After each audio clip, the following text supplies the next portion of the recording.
दोस्तों, आज हम एक ऐसे रहस्य में प्रवेश करने जा रहे हैं जो न तो केवल योग है, न केवल ध्यान है और न केवल शास्त्र है। यह शिव का सीधा विज्ञान है। यह वह विद्या है जिसे जानकर साधक अपने जीवन की हर घटना को, हर निर्णय को, हर क्रिया को प्रकृति की लय के साथ कर सकता है। इस विज्ञान का नाम है शिव स्वरोदय। यह कोई साधारण ग्रंथ नहीं है। यह शिव और पार्वती के बीच हुआ संवाद है।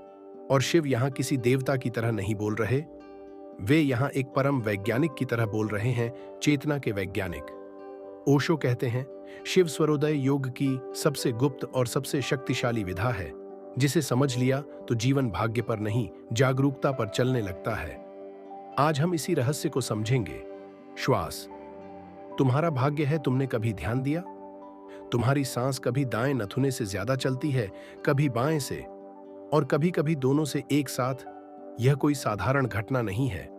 यह तुम्हारी चेतना की स्थिति बता रही है।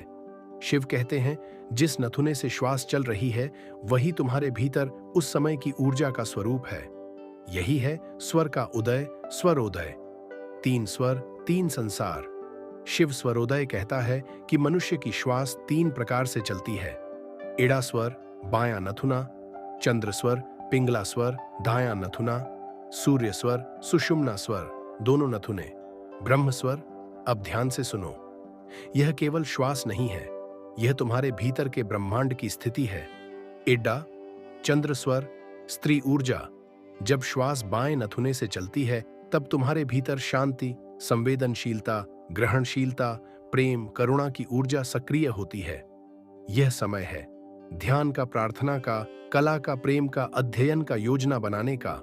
इस समय अगर तुम क्रोध करोगे, निर्णय लोगे, लड़ोगे, असफल हो जाओगे, क्योंकि प्रकृति तुम्हें शांत होने के लिए कह रही है।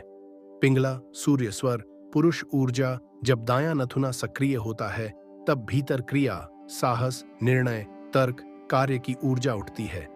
यह समय है काम करने का, निर्णय लेने का, यात्रा का, व्यापार का, परीक्षा का, किसी कार्य की शुरुआत का। अगर इस समय तुम ध्यान में बैठोगे, मन भागेगा, क्योंकि प्रकृति कह रही है, उठो, करो। सुषुम्ना, ब्रह्म स्वर, परम क्षण। और जब दोनों नथुने एक साथ चलें, समझ लेना शिव द्वार पर हैं। यह समय है समाधि का, गहरे ध्यान का, मंत्र का, आत्मदर्शन का। इस समय अगर तुम सांसारिक कार्य में लग गए तो यह सबसे बड़ा नुकसान है, क्योंकि यह क्षण बहुत दुर्लभ है। ओशो कहते हैं, सुषुम्ना के क्षण में किया गया ध्यान हजारों घंटे के ध्यान के बराबर होता है।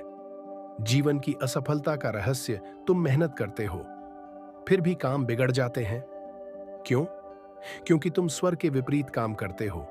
जब चंद्र स्वर चल रहा होता है तुम लड़ रहे होते हो। जब सूर्य स्वर चल रहा होता है तुम सो रहे होते हो। तुम प्रकृति के खिलाफ जी रहे हो, और जो प्रकृति के खिलाफ जीता है उसका जीवन संघर्ष बन जाता है।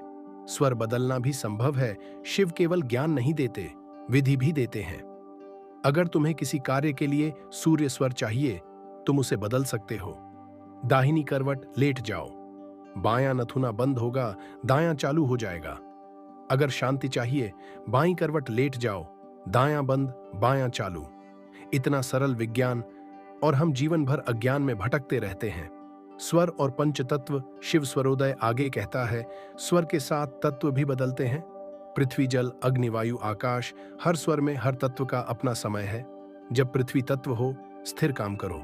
जब जल तत्व हो, संबंध, प्रेम, संवाद। जब अग्नि तत्व हो, निर्णय, शुद्धि। जब वायु तत्व हो, यात्रा, गति। जब आकाश तत्व हो, ध्यान, मौन। यह विज्ञान इतना सटीक है कि प्राचीन योगी केवल श्वास देखकर दिनचर्या तय करते थे। स्वर और भविष्य। शिव कहते हैं, जिस व्यक्ति को स्वर की समझ हो जाती है वह भविष्य जान सकता है। कैसे? क्योंकि भविष्य घटनाओं से नहीं बनता, ऊर्जा की दिशा से बनता है, और स्वर वही दिशा बता देता है। ओशो की एक गहरी बात। ओशो कहते हैं, मनुष्य का सबसे बड़ा दुर्भाग्य यह है कि वह अपनी सांस को कभी देखता ही नहीं, जबकि सांस ही उसकी आत्मा का दरवाजा है। स्वरोदय हमें सांस को देखने की कला सिखाता है। अभ्यास। अब सुनो, इसे केवल ज्ञान मत रहने देना। दिन में कई बार चेक करो, अभी कौन सा नथुना चल रहा है, और उसी के अनुसार काम करो। कुछ ही दिनों में तुम्हें लगेगा जीवन बिना संघर्ष के बहने लगा है।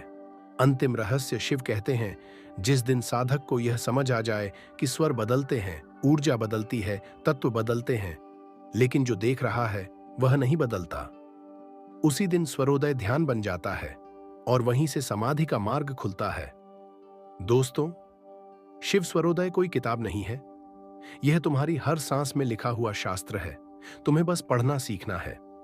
अपनी सांस को पढ़ो और तुम अपने भाग्य को पढ़ लोगे। और जिस दिन तुमने अपनी सांस पर अधिकार पा लिया, उस दिन तुम्हारा जीवन तुम्हारे हाथ में होगा। ओशो कहते हैं, जिसने श्वास को जान लिया उसने स्वयं को जान लिया। अब जब भी सांस लो, जागरूक होकर लो, क्योंकि हो सकता है शिव अभी तुम्हारे भीतर बोल रहे हों और तुम पहली बार सुन रहे हो।